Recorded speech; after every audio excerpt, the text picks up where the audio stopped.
going to speak about Chanukah, which is coming up in exactly 10 days. I want to give you some things to think about. What do we know about Chanukah? We know that we see in the Gemara in Tractate Shabbat on page 21a, the sages ask this question, what is Hanukkah? And then there's a very brief explanation about the 25th of Kislev after victory in war over the Seleucid Greek kings. They had found one flask of holy oil that was supposed to be used in the menorah in the temple that still had the seal of the Kohen Gadol, the high priest, that had not been defiled by the Greek invaders.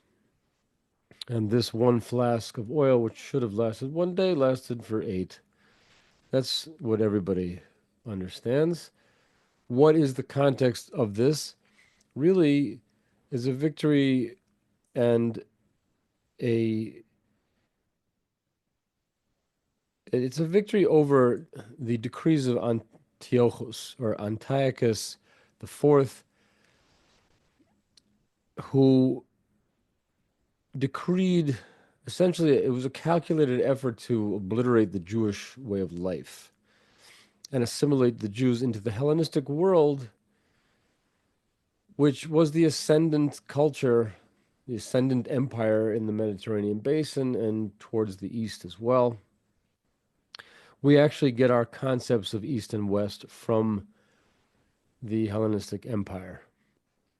East meant Persia, and west was them.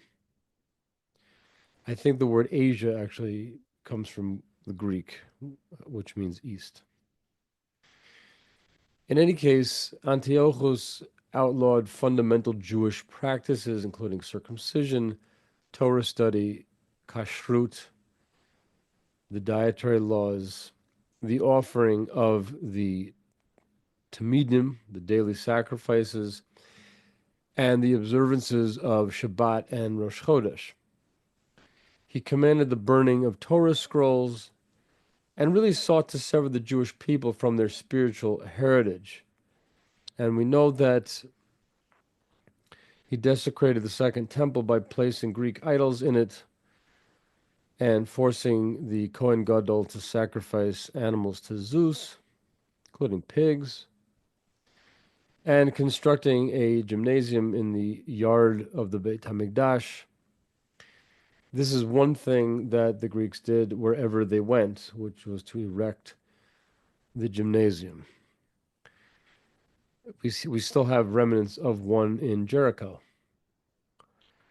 This, of course, is an affront to the sanctity of the Holy Temple. But these actions were more than acts of suppression. They were an attempt to enforce cultural assimilation and to prevent rebellion by the local population by eradicating the distinct identity of the Jewish people. See, the Greeks looked at themselves, looked at their culture, looked at their empire as being something that was irresistible. Why wouldn't you become part of this? And they were offering that as an opportunity, really, for any place that they took over could become a contributing and participating member of their society. And I think it went pretty well for them until they got to the Jews, who some of them certainly did decide to assimilate into the Hellenistic world. They were known as Mityavnim, Greeks who became Jewish. We might refer to them today as useful idiots. But they were very much a part of the top echelon of society and profited through their association with the Greeks. So, nevertheless, we are known as Am Kshe Oref. We are known as a stiff-necked people. And I think it was Abba Eban who addressed, he was a doctor, he addressed a society of physicians in England once who were on, and was giving a lecture on disorders of the neck. And he said, I'm qualified to speak on this subject because I come from a stiff-necked people. In any case, the decrees represented a direct challenge to the authority of the Torah and to the specific relationship between the Jewish people and God. The outlawing of the study of Torah especially symbolizes an attack on the very foundation of Judaism, of the moral and legal guidance that it gives us, which for now thousands of years has upheld the sanctity of divine law. As long as we study that, and we are attached to, we have access to divine wisdom. I have to think about the significance of these prohibitions. Each of them targets a pillar of Jewish life. The ban on circumcision sought to undermine the physical sign of the covenant with God and to sever the Jewish people from their spiritual mission.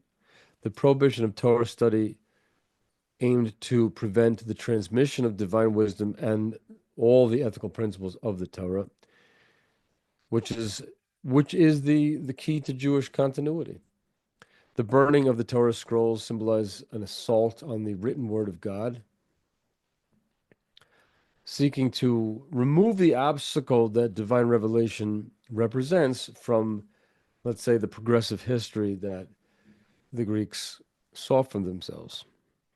And of course, the outlawing of dietary laws and sacrifices were designed to eliminate Jewish modes of worship and to force the Jewish people to conform to Greek religious practices.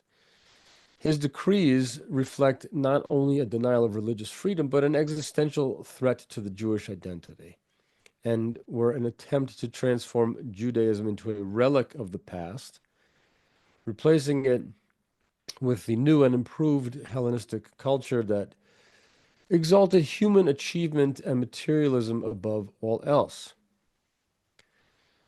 People like to describe Hanukkah in terms that are so universal that it loses its meaning. The idea of a quote unquote triumph of light over darkness could be freedom over slavery, tolerance over racism, love over bigotry. It becomes a catch-all for any and all contemporary sensibility. That's also due to the assimilation of Jews into mainly secular societies. But in fact, I think that many people would not be able to handle the true meaning of Hanukkah,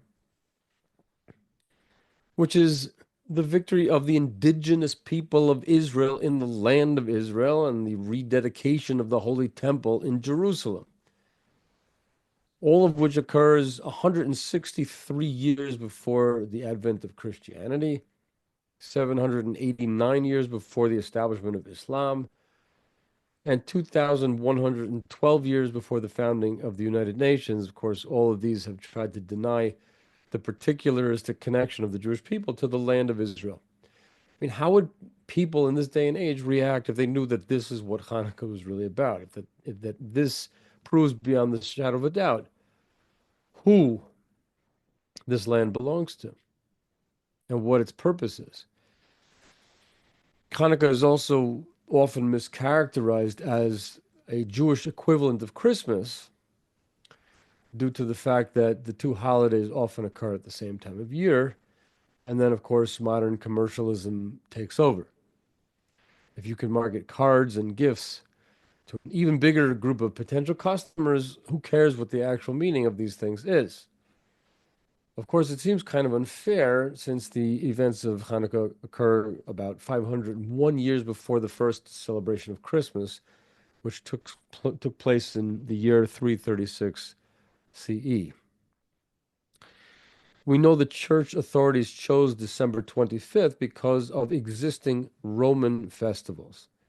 And these Roman festivals were a continuation of the pagan festivals that had been celebrated in the Hellenistic world.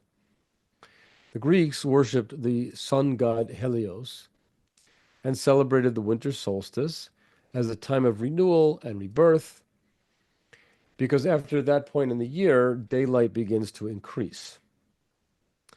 The Romans called this Dies Natalis Solis Invicti, the birthday of the invincible sun. And by aligning their festivals with these established dates and incorporating elements of pagan celebrations, the church made the adoption of Christianity easier for pagans. And then they could rework the date to reflect the person that they regard as the light of the world. Okay, but that has nothing to do with Hanukkah. Absolutely nothing. Except for the one following irony.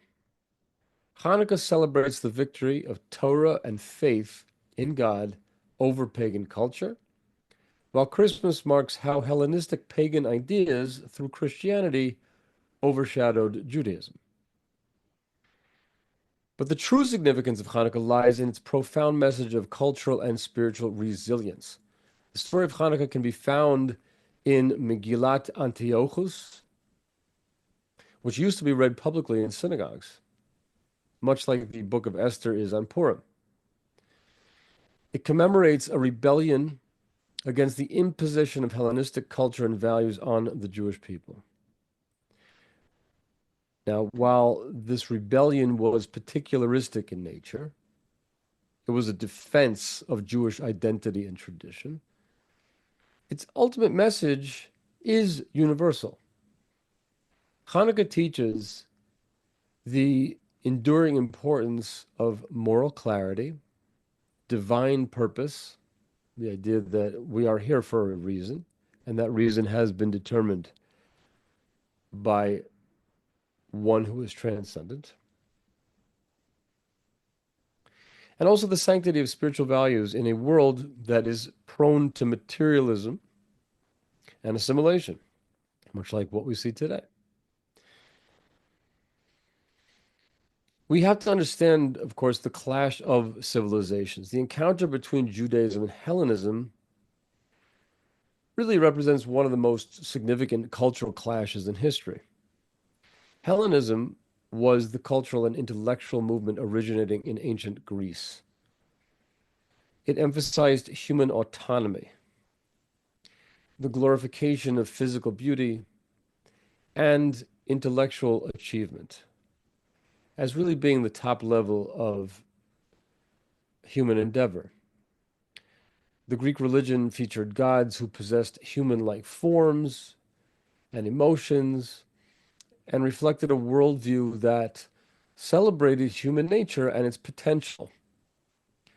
But it's important not to have a oversimplified understanding of things. Greek culture was not monolithic. There were philosophers like Plato and Aristotle who sought higher truths, who emphasized ideals like arete, which means virtue, and eudaimonia, which refers to human flourishing, and to achieve these things through self-control and through reason. These kinds of ideals are sophisticated, and they stood in a very stark contrast to the anthropomorphic Greek gods, who had vices that mirrored humanity's basest instincts. You had gods that drank, gods that reveled, gods that ate their kids. Eventually, you'll find that you have gods that die, gods that can get crucified, but never mind that for now. In contrast to myths of Dionysus, for example, you had Stoic philosophers such as Zeno and Epictetus who championed moral discipline, emphasizing harmony with a universal rational order, a concept of logos. Interestingly, the Talmud in Tractate of Avodah Zarah on page 10a through 11a identifies Marcus Aurelius, who was a Roman Empire who continued in the Stoic tradition, he's identified over there as Antoninus. And he was a close friend, perhaps the best friend, and chavrusa of Rabbi Yehuda Hanasi, who was the codifier of the Mishnah. You can see that the larger questions of life, what is the good life, what a person should be, were questions that were being asked and were being researched and thought about in the entire Mediterranean basin at that time. This was really where civilization was happening. No offense to those of you who descend from Northern Europeans, but at that point in time, it was like Clan of the Cave Bear. You had to be down in Southern Europe to enjoy this level of sophistication. But no worries, we have it all now, and you can just Google it. Point being that like you had people grappling with questions of morality, human nature, and the divine, and that's I think to give us a little bit more of a nuanced perspective. What exactly was the clash? If you look through the pages of Marcus Aurelius's Meditations, you will find a kind of mode of expression that is very similar, lahavdil elef alfei havdalos, to Pirkei Avot. That shouldn't be surprising if, in fact, this was the study partner of Rabbi Yehuda Hanasi, of course. So what we find here is that we have two cultures that appreciate wisdom, but there's a very important difference. We must concede that human beings have throughout history made observations about life and the world that have been revolutionary. But in Psalms chapter 111, verse 10, the verse states, the beginning of wisdom is the fear of God. Reshis Chochma Yiras Hashem. What does this mean? The Malbim, commenting on the verse, clarifies that the fear of God is actually the very root of wisdom. While the Al-Sheikh says that through the wisdom of Torah, freedom from servitude to the governments of this world is achieved. Now, if that's true, and you are an empire that's conquering the world, you're not particularly interested in these people retaining the wisdom of Torah. We have to ask the question, what is the connection between wisdom and the fear of God? So we look to Psalms chapter 104, verse 24, and we find Ma rabu masecha Hashem kulam b'chochma asisa. How great are your works, O Lord! You have fashioned them all with chochma, with wisdom. The implication is that all of creation, the very creation of the world, comes about through God's attribute of chochma, of wisdom.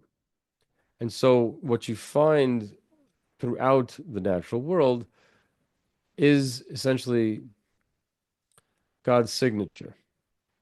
All of creation comes about through God's wisdom, and therefore tapping into this wisdom is impossible without the fear of God. In other words, the fear of God is the container into which wisdom can enter. But without the fear of God, true wisdom does not exist. And for this, right, the Torah is the revelation of God's wisdom, and it is what makes the Jewish people distinct. And for this reason, we find written in the Antiquities of Josephus, Antiochus forbade its study and he ordered it burned. This has happened many times throughout history, usually with the same motivation. Judaism goes further than Hellenism when it comes to wisdom because it emphasizes the concept of divine sovereignty and moral purpose. The Torah is, of course, a divinely revealed moral and legal code and has guided Jewish life and sanctified even the mundane aspects of existence. Humanity's ultimate goal, according to Torah, is to align the physical and the spiritual with divine commandments. We see the difference between the Hellenistic approach and the Jewish approach in the verse from Genesis chapter 9, verse 27, Yaft Elokim liyefes v'yishkom b'aholei shem. Meaning that God allows Yefet, if we remember that Noah had three sons, Shem, Ham, and Yafet, or Shem, Ham, and Japheth. This verse indicates that Yafet, who was the ancestor of the Greeks, can dwell in the tents of Shem, who is the ancestor of the Jews. The sages interpret this to mean that the cultural beauty, aesthetic, and the intellectual achievements of Japheth, which are again associated with Greek culture, can find their highest expression when dwelling within the tents of Shem, through their association with Torah. So this highlights a fundamental principle. Human accomplishments, no matter how grand, must be subordinated to moral and spiritual framework. It must be subordinated to the divine will. But the harmony between these two forces is symbolized by a unique halachic allowance to write a Torah scroll in Greek. The Torah can actually be written in Greek. It's the only non-Hebrew language permitted for this purpose because of this verse, Yaft Elokim liyefes yishkom b'aholei shem. Meaning that when it comes to the externals, we can make use of the Greek medium, but the interior, the inner life, has to flow from Torah. Hellenism celebrated the physical body and the material world as ideals of perfection. And this reverence for physical beauty and for the body is evident in Greek art and in athletics, such as the Olympic Games. In the ancient Greek world, athletes would compete nude to showcase the human form. Sculptures like Polykleitos's Doryphoros, the spear bearer, emphasize symmetry and proportion and show the Greek belief that the physical beauty was a reflection of a higher order. And these are the things to strive for. Now, Judaism values the physical as a divine creation, but generally does not seek out the aesthetic, seeks out the divine wisdom which is placed in creation, and also impresses it into the service of spiritual growth. Practices like circumcision, for example, symbolize the refinement of physical instincts, perhaps the most powerful physical instinct, to align with Hashem's will. That balance between body and soul, with the emphasis on soul, is central to the Jewish worldview, teaching that physical beauty and strength must reflect a person's inner moral and spiritual fitness. This, of course, is an anathema to the Hellenistic world, which views the human physical form as an aspect of perfection. How could we mar the body this way? You see something interesting. The word in Hebrew for Greece is Yavan, which is Yud Vav Nun. The word for Jerusalem, for Israel, for the Jewish people is Zion, which is the exact same word, except with one letter in front of it. And we can see the difference between these two words and understand the contrast between the two worlds. The word Yavan essentially means darkness, which communicates the Greek attempt to darken the spiritual eyes of Israel by disconnecting them from Torah.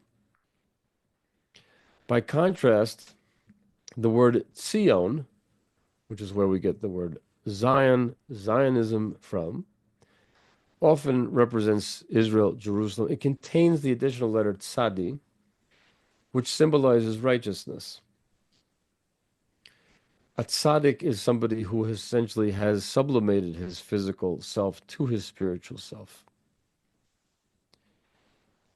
So what is being communicated in this word, Zion, is the Jewish mission to elevate the natural world and recognize its divine source instead of just simply looking at the physical world as perfection in and of itself. But there's always a level higher. So there we can understand the decree against circumcision. Hellenism and Judaism also clash in their understanding of time, of the meaning of time. The Greeks were masters of astronomy and mathematics. They had sophisticated calendars, and they saw time as a practical tool for organizing civic and agricultural life. We can't disagree with that. That's true. But it represents a basic belief in human control over nature. The Torah, on the other hand, views time as sacred. It's a creation of God. And it's divinely governed. The Jewish calendar is a lunisolar calendar. As a matter of fact, the practice of intercalation, where the lunar and solar years are balanced perfectly, is an area of expertise within halakha. It's sanctified by the declaration of Rosh Chodesh, of the new moon, and it symbolizes submission to divine authority because God said that this is going to be the beginning of our months. That's why we celebrate the new moon. Our year has been designed by God. He decrees not just the natural order of things, but how we are to relate to it in time. Shabbat, the weekly day of rest, proclaims God's sovereignty over time and creation. The Greeks' opposition to Shabbat and Rosh Chodesh stem from their discomfort with the idea that human autonomy must yield to divine will. If there's one thing you must know about Judaism, it is that we believe in the ultimate dependence of the human being on God. We don't believe in the concept of a self-made man. Also, Greek culture often glorified human passions and physical indulgence, as we see in the myths of Dionysus. And this is not to say though that was not a monolithic thing. Their philosophers advocated for rational control over desires. But Greek mythology and popular culture did not necessarily reflect Greek philosophy, especially the culture that Antiochus wanted to impose, which was a culture that frequently embraced excess and hedonism. Judaism, by contrast, emphasizes self-discipline and moral restraint, not unlike the Stoics. As we read in Pirkei Avot, who is mighty? One who conquers his urges. Self-restraint is the hallmark of personal power. The mitzvot provide a framework for channeling human instincts towards spiritual goals. Circumcision, for example, symbolizes humanity's capacity to refine the physical and to align it with the divine will. And this is a practice that epitomizes the Jewish rejection of hedonism in favor of spiritual elevation. At its core, the Chanukah story is about the survival of Jewish identity and the sanctity of the Torah in the face of cultural assimilation. Antiochus IV sought to impose Hellenistic practices on Judea, banning key Jewish observances. But then the Hasmonean rebellion defended not only Jewish traditions, but also the principle that divine truth transcends cultural trends. We don't have to concern ourselves always with what is going on in contemporary society, because we're not interested in the contemporariness of things while we are with timeless truths, eternal truths. So the question that we are asking in this shiur is, does Hanukkah have a universal message? I've just spent this last few minutes trying to describe just how particularistic the holiday is.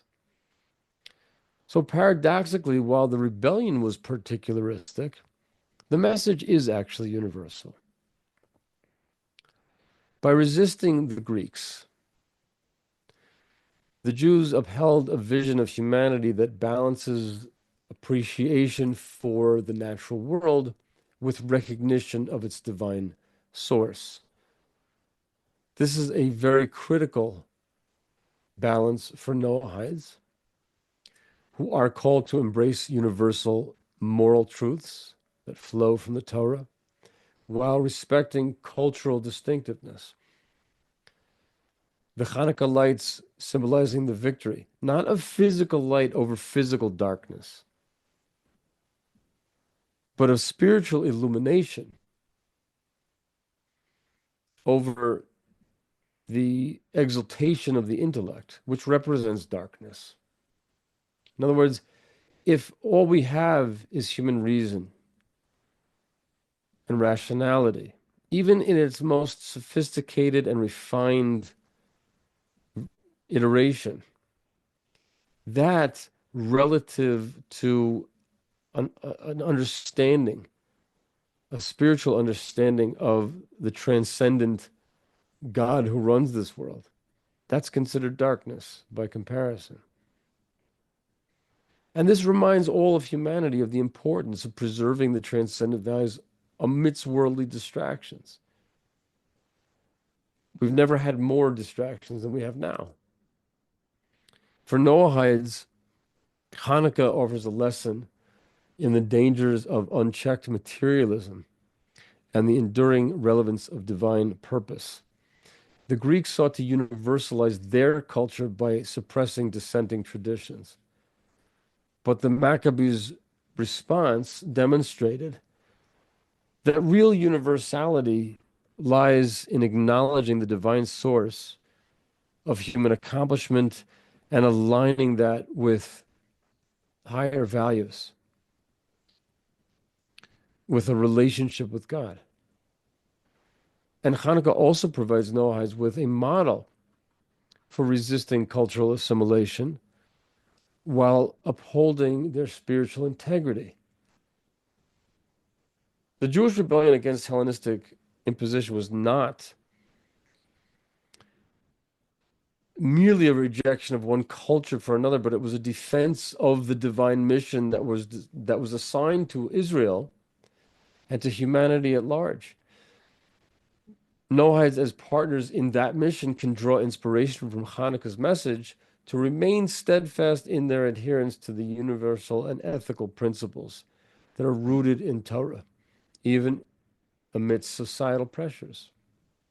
Does this mean that Noahides must light a menorah or say Hallel, or spin dreidels, or eat donuts, or latkes. No. There are 7 Noahide laws. But it's not forbidden for them to do so. And in any case, what we know about the B'nai Noach is that they are people whose lives are also illuminated and warmed by Torah.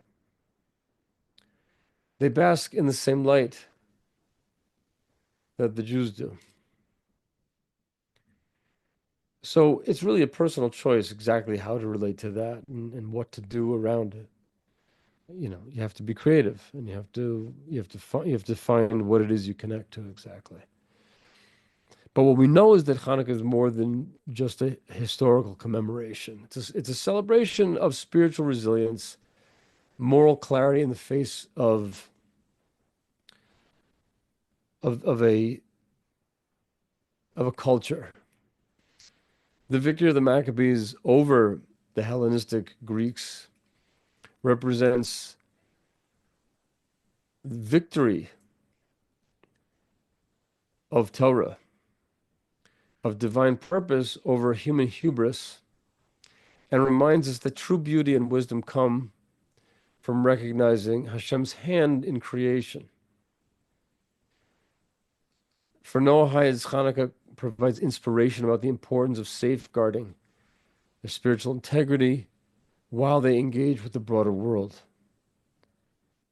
And its universal message continues to illuminate the paths of righteousness, inspiring all of humanity to seek light in times of darkness.